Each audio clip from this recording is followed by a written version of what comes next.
नमस्कार। आप सभी का इस दिव्य ज्ञान यात्रा में हार्दिक स्वागत है। पिछले वीडियो में हमने श्रीमद् भगवद गीता के अध्याय 18 के श्लोक 41 से 50 का अध्ययन किया था। उन श्लोकों में भगवान श्री कृष्ण ने चारों वर्णों के स्वाभाविक गुणों और कर्तव्यों का वर्णन किया तथा यह समझाया कि प्रत्येक व्यक्ति अपने स्वधर्म का निष्ठापूर्वक पालन करके आध्यात्मिक सिद्धि प्राप्त कर सकता है। भगवान ने यह भी बताया कि निष्काम भाव से अपने कर्तव्य का पालन करते हुए मनुष्य धीरे धीरे ब्रह्म ज्ञान और आत्म साक्षात्कार की ओर अग्रसर होता है। आज के इस वीडियो में हम अध्याय 18 के श्लोक 51 से 60 का अध्ययन करेंगे। इन 10 श्लोकों में भगवान श्री कृष्ण साधना के अगले चरण का अत्यंत सुंदर वर्णन करते हैं। वे बताते हैं कि शुद्ध बुद्धि, इंद्रिय संयम, वैराग्य, अहंकार का त्याग, संभव और निष्काम कर्म के द्वारा मनुष्य ब्रह्म भाव को प्राप्त करता है। साथ ही भगवान यह भी स्पष्ट करते हैं कि उनकी वास्तविक अनुभूति केवल प्रेम पूर्ण भक्ति और पूर्ण समर्पण से ही संभव है। अंत में वे समझाते हैं कि भगवान की कृपा, अहंकार का त्याग और अपने स्वभाव के अनुरूप धर्म पूर्वक कर्म करना ही जीवन को सफलता और मोक्ष की ओर ले जाता है। आइए श्रद्धा, विनम्रता और एकाग्र मन के साथ इन दिव्य उपदेशों का अध्ययन प्रारंभ करें। श्लोक 51। बुद्ध्या विशुद्धया युक्तो धृत्यात्मानं नियम्य च शब्दादीन विषयान् त्यक्त्वा राग द्वेषो व्युदस्य च। भावार्थ: जिस साधक की बुद्धि शुद्ध हो चुकी है, जो धैर्यपूर्वक अपने मन और इंद्रियों को वश में रखता है, जो विषय भोगों का त्याग करता है तथा राग और द्वेष से मुक्त हो जाता है, वह परम सत्य की ओर अग्रसर होता है। स्पष्टीकरण: भगवान श्री कृष्ण सबसे पहले विशुद्ध बुद्धि की बात करते हैं। शुद्ध बुद्धि का अर्थ केवल अधिक ज्ञान होना नहीं है। शुद्ध बुद्धि वह है जो सत्य और असत्य का सही निर्णय कर सके, जो स्वार्थ से ऊपर उठ सके, जो धर्म और अधर्म में भेद कर सके, जो प्रत्येक परिस्थिति में ईश्वर की इच्छा को स्वीकार कर सके। इसके बाद भगवान धृति अर्थात दृढ़ संकल्प की बात करते हैं। मन अत्यंत चंचल है। यदि धैर्य न हो तो साधना बीच में ही समाप्त हो जाती है। इसीलिए साधक को निरंतर अभ्यास द्वारा मन और इंद्रियों को संयमित करना चाहिए। इसके बाद भगवान कहते हैं, शब्द, स्पर्श, रूप, रस और गंध जैसे विषयों में अत्यधिक आसक्ति छोड़नी होगी। यह संसार त्यागने की शिक्षा नहीं है, बल्कि आसक्ति छोड़ने की शिक्षा है। किसी वस्तु का उपयोग करना उचित है, परंतु उसी वस्तु का दास बन जाना उचित नहीं। भगवान अंत में कहते हैं, राग और द्वेष दोनों छोड़ दो।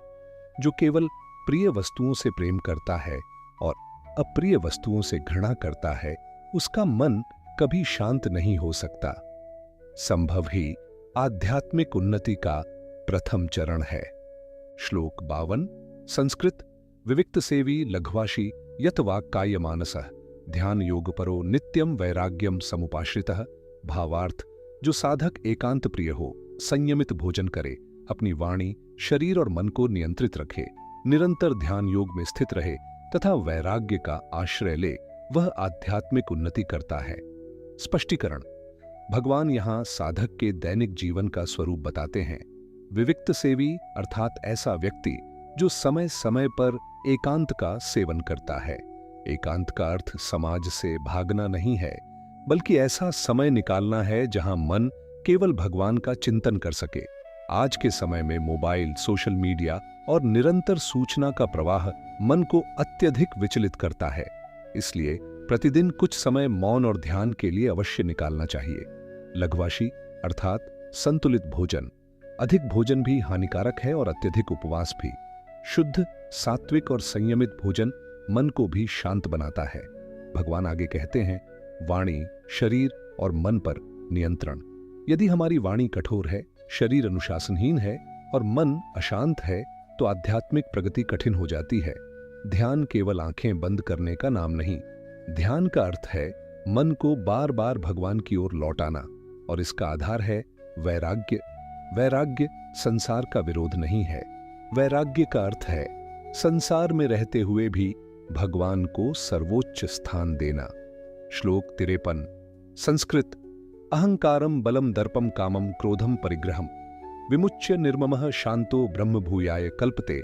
भावार्थ, जो मनुष्य अहंकार, शक्ति का अभिमान, घमंड, कामना, क्रोध और संग्रह की प्रवृत्ति का त्याग कर देता है तथा ममता से रहित और शांत हो जाता है, वह ब्रह्म भाव को प्राप्त होने योग्य बन जाता है। टिट स्पष्टीकरण। यहाँ भगवान उन बाधाओं का उल्लेख करते हैं जो आत्मिक उन्नति में सबसे बड़ी रुकावट बनती है।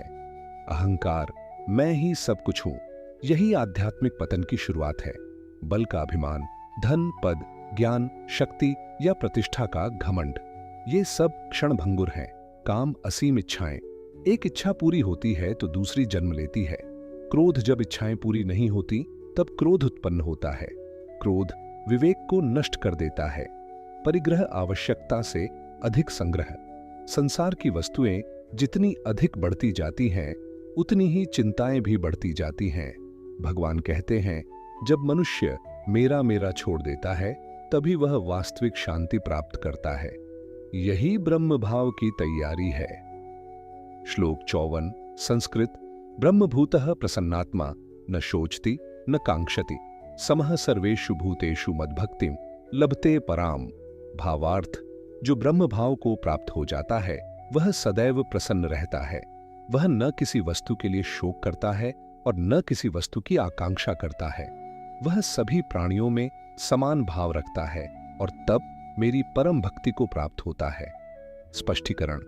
यह अत्यंत प्रसिद्ध और महत्वपूर्ण श्लोक है। भगवान बताते हैं, ब्रह्म भाव प्राप्त व्यक्ति की सबसे बड़ी पहचान क्या है? वह सदैव प्रसन्न रहता है। उसकी प्रसन्नता बाहरी परिस्थितियों पर निर्भर नहीं होती। उसका आनंद भीतर से उत्पन्न होता है। न शोचती, जो बीत गया उस पर अत्यधिक दुख नहीं करता। न कांक्षति, जो प्राप्त नहीं हुआ उसके लिए व्याकुल नहीं होता। इसका अर्थ यह नहीं कि वह कर्म छोड़ देता है, बल्कि वह कर्म करता है, परिणाम को भगवान पर छोड़ देता है। इसके बाद भगवान कहते हैं, वह प्रत्येक जीव में समान परमात्मा का दर्शन करता है। जाति, धर्म, भाषा, धन, पद या रूप के आधार पर भेदभाव नहीं करता। ऐसी अवस्था में उसकी भक्ति केवल पूजा तक सीमित नहीं रहती। वह जीवन का प्रत्येक कार्य भगवान को समर्पित कर देता है। यही पराभक्ति है। श्लोक 55 संस्कृत। भक्त्या माम भिजानाति यावान्यश्चास्मि तत्वतः ततो माम तत्वतो ध्यात्वा विशते तदनंतरम। भावार्थ, केवल भक्ति के द्वारा ही मनुष्य मुझे वास्तविक रूप में जान सकता है कि मैं वास्तव में कौन हूं। इस प्रकार मुझे तत्व से जानकर वह अंततः मेरे दिव्य स्वरूप को प्राप्त हो जाता है। स्पष्टीकरण। यह संपूर्ण भगवद गीता के सबसे महत्वपूर्ण सिद्धांतों में से एक है। भगवान स्पष्ट कहते हैं, मुझे केवल तर्क से, केवल विद्वत्ता से या केवल कर्मकांड से पूर्ण रूप में नहीं जाना जा सकता। सच्ची भक्ति ही वह मार्ग है जिसके द्वारा भगवान का वास्तविक अनुभव होता है। यहां भक्ति का अर्थ केवल भजन गाना नहीं है।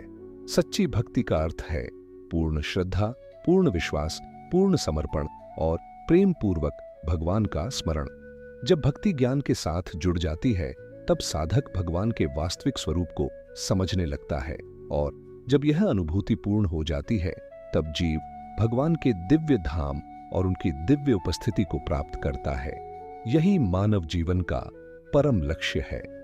श्लोक 56 संस्कृत। सर्वकर्माण्यपि सदा कुर्वाणो मद्व्यपाश्रयः मत्प्रसादादवाप्नोति शाश्वतम पद्मव्ययम। भावार्थ, जो मनुष्य सभी प्रकार के कर्म करता हुआ भी मेरा आश्रय लेता है, वह मेरी कृपा से शाश्वत और अविनाशी परम पद को प्राप्त कर लेता है। स्पष्टीकरण। इस श्लोक में भगवान श्री कृष्ण एक अत्यंत महत्वपूर्ण सत्य बताते हैं। बहुत से लोग यह समझते हैं कि भगवान की प्राप्ति के लिए संसार छोड़ना आवश्यक है, किंतु भगवान यहां स्पष्ट करते हैं कि कर्म छोड़ने की आवश्यकता नहीं, बल्कि कर्म के पीछे की भावना बदलने की आवश्यकता है। गृहस्थ हो, विद्यार्थी हो, व्यापारी हो, अधिकारी हो या सेवक, हर व्यक्ति अपने कर्तव्यों का पालन करते हुए भी भगवान की प्राप्ति कर सकता है। मुख्य बात यह है कि प्रत्येक कर्म भगवान को समर्पित भाव से किया जाए। जब हम यह सोचते हैं मैं यह कार्य भगवान की प्रसन्नता के लिए कर रहा हूं, तब वही साधारण कर्म भी साधना बन जाता है। भगवान कहते हैं कि ऐसा व्यक्ति उनकी कृपा से शाश्वत पद अर्थात मोक्ष को प्राप्त करता है। यहां विशेष ध्यान देने योग्य बात यह है कि केवल मनुष्य का प्रयास ही पर्याप्त नहीं है, ईश्वर की कृपा भी उतनी ही आवश्यक है। जैसे एक नाविक अपनी पूरी शक्ति से नाव चलाता है, किंतु अनुकूल हवा मिलने पर वह शीघ्र अपने लक्ष्य तक पहुंच जाता है, उसी प्रकार पुरुषार्थ और भगवान की कृपा दोनों मिलकर जीवन को पूर्णता प्रदान करते हैं। श्लोक 57 संस्कृत। चेतसा सर्वकर्माणि मयि सन्न्यस्य मत्परः बुद्धियोग मुपाश्रित्य मच्चित्तः सततम भव। भावार्थ, अपने समस्त कर्मों को मन से मुझे अर्पित करके मुझे ही अपना परम लक्ष्य मानकर समत्वयुक्त बुद्धियोग का आश्रय लेकर सदैव मेरा स्मरण करो। स्पष्टीकरण, भगवान यहाँ आंतरिक संन्यास की शिक्षा देते हैं। संन्यास का अर्थ केवल वस्त्र बदल लेना या परिवार का त्याग करना नहीं है। वास्तविक संन्यास है कर्तापन का त्याग। जब मनुष्य यह स्वीकार कर लेता है कि मैं केवल भगवान का एक माध्यम हूं, वास्तविक कर्ता भगवान ही है, तब उसके मन से अहंकार समाप्त होने लगता है। भगवान आगे कहते हैं, मत्परः अर्थात जीवन का सर्वोच्च लक्ष्य भगवान ही हो। आज अधिकांश लोग धन, प्रतिष्ठा, पद और सुख को जीवन का अंतिम लक्ष्य मान लेते हैं, लेकिन जब भगवान जीवन का केंद्र बन जाते हैं, तब संसार की सारी गतिविधियां भी आध्यात्मिक यात्रा का भाग बन जाती हैं। बुद्धि योग का अर्थ है ऐसी बुद्धि जो हर परिस्थिति में भगवान की इच्छा पर विश्वास बनाए रखे, और मचित्तः सततम अर्थात हर परिस्थिति में भगवान का स्मरण बनाए रखना। इसका अर्थ यह नहीं कि दिन भर केवल जप ही किया जाए, बल्कि कार्य करते हुए भी भीतर भगवान के प्रति श्रद्धा और स्मरण बना रहे। श्लोक 58 संस्कृत। मच्चित्तः सर्वदुर्गाणि मत प्रसादात् तरिष्यसि अथ चेत्त्वमहंकारान्न श्रोष्यसि विनंक्ष्यसि। भावार्थ, यदि तुम्हारा चित्त सदैव मुझ में स्थित रहेगा तो मेरी कृपा से तुम सभी कठिनाइयों को पार कर जाओगे, किंतु यदि अहंकारवश मेरी बात नहीं मानोगे तो तुम्हारा पतन हो जाएगा। स्पष्टीकरण, भगवान श्री कृष्ण जीवन का एक अटल नियम बताते हैं। जीवन में कठिनाइयां आएंगी, संघर्ष आएंगे, विपरीत परिस्थितियां भी आएंगी, लेकिन जो भगवान पर विश्वास रखता है वह इन कठिनाइयों से टूटता नहीं, बल्कि उनसे सीखकर और अधिक मजबूत बनता है। भगवान यह नहीं कहते कि भक्त के जीवन में कोई समस्या नहीं आएगी। वे कहते हैं, मेरी कृपा से तुम उन सभी बाधाओं को पार कर लोगे। इसके विपरीत यदि मनुष्य अहंकार में आकर सोचता है, मुझे किसी की आवश्यकता नहीं, मैं स्वयं सब कुछ कर सकता हूं, तो यही अहंकार उसके पतन का कारण बन जाता है। इतिहास में रावण, कंस, दुर्योधन और अनेक शक्तिशाली व्यक्तियों का पतन अहंकार के कारण ही हुआ। विनम्रता मनुष्य को ऊपर उठाती है, जबकि अहंकार उसे नीचे ले जाता है। श्लोक 59 संस्कृत। यदहंकार माश्रित्य न योत्स्य इति मन्यसे मिथ्यैष व्यवसायस्ते प्रकृतिस्त्वां नियोक्ष्यति। भावार्थ, यदि अहंकार के कारण तुम यह सोचते हो कि मैं युद्ध नहीं करूंगा, तो तुम्हारा यह निर्णय व्यर्थ है, क्योंकि तुम्हारी प्रकृति तुम्हें कर्म करने के लिए बाध्य कर देगी। स्पष्टीकरण, यह श्लोक अर्जुन के माध्यम से हम सभी के लिए है।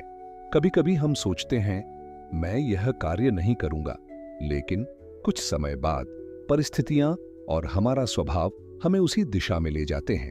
भगवान कहते हैं, मनुष्य का केवल बाहरी निर्णय पर्याप्त नहीं होता, उसका स्वभाव भी उसके कर्मों को प्रभावित करता है। अर्जुन जन्म से क्षत्रिय थे, उनका धर्म अन्याय के विरुद्ध खड़े होना था। यदि वे केवल मोह के कारण युद्ध छोड़ देते तो उनका स्वभाव उन्हें अंततः पुनः उसी कर्तव्य की ओर ले जाता। यह शिक्षा हमें भी समझाती है कि अपने कर्तव्य से भागना समाधान नहीं है। समझदारी इसी में है कि हम अपने धर्म और उत्तरदायित्व को भगवान को समर्पित होकर निभाएं। श्लोक 60 संस्कृत। स्वभावजेन कौन्तेय निबद्ध स्वेन कर्मणा कर्तुम नेच्छसि यन्मोहात् कृष्यस्य वशोपि तत्। भावार्थ, हे कुंती पुत्र, अपने स्वभाव से उत्पन्न कर्मों से बंधे होने के कारण जिसे तुम मोहवश नहीं करना चाहते, उसे भी अंततः विवश होकर करोगे।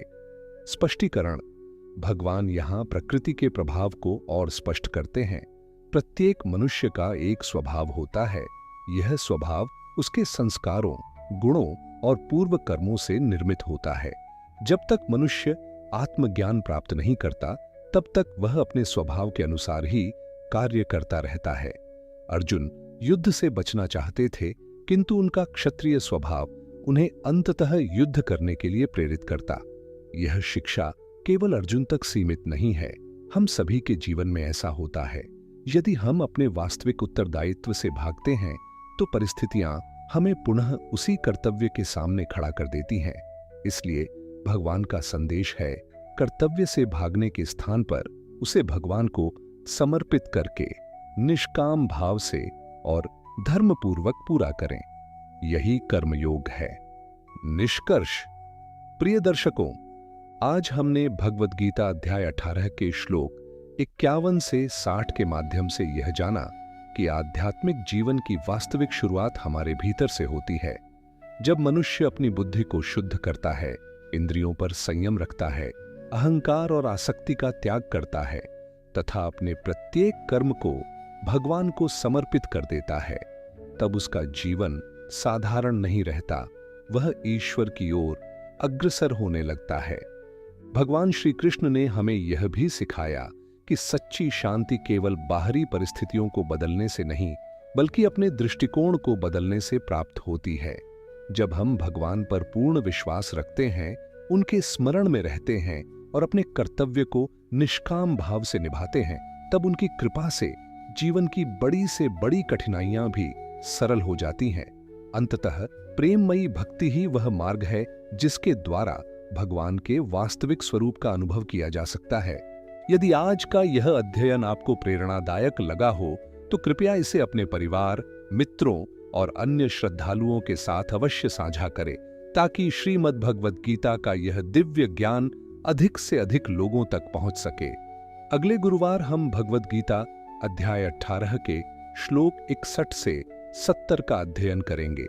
इन अत्यंत महत्वपूर्ण श्लोकों में भगवान श्री कृष्ण अर्जुन को गीता का सार प्रदान करते हैं। हम जानेंगे कि परमात्मा प्रत्येक जीव के हृदय में किस प्रकार विराजमान है, पूर्ण शरणागति का वास्तविक अर्थ क्या है, प्रसिद्ध उपदेश सर्वधर्मान परित्यज्य मामेकम शरणम व्रज का गहन आध्यात्मिक संदेश क्या है तथा भगवान किन लोगों को इस दिव्य ज्ञान का उपदेश देने का महत्व बताते हैं।